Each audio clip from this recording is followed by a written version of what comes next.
કિશોરી શાળામાં શિક્ષક છે. અમે 14 ભાઈ બહેનો, તેમાં સૌથી નાનો.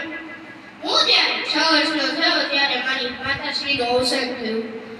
મને નાનપણથી જ ભણવાનો ખૂબ જ શોખ હતો, પરંતુ તે સમયે સમાજોના ભેદભાવોને કારણે મને અને મારા પિતાશ્રીને ખૂબ જ મુશ્કેલીઓનો સામનો કરવો પડતો. શાળામાં મને વર્ગખંડમાં બેસવા દેવામાં ન આવતો, તેથી મને ખૂબ જ દુઃખ થતું.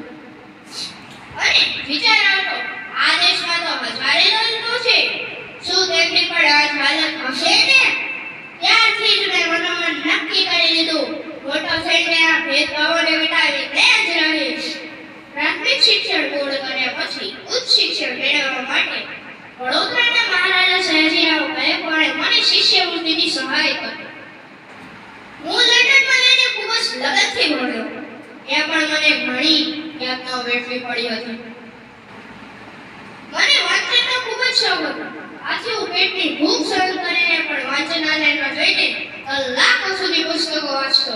હું હંમેશા કહું છું કે અડધી રોટલી ખાઓ પણ પોતાના બાળકને જરૂરથી ભણાવો. મારા પર સ્વામી વિવેકાનંદ, ગૌતમ બુદ્ધ અને જ્યોતિબા ફૂલેનો પ્રભાવ હતો. મેં 32 ડિગ્રીઓ મેળવેલી હતી. મેં ભારત દેશનું બંધારણ ઘડી કાયદાઓ બનાવ્યા. હું ભારત દેશનો સૌપ્રથમ કાયદા મંત્રી બન્યો.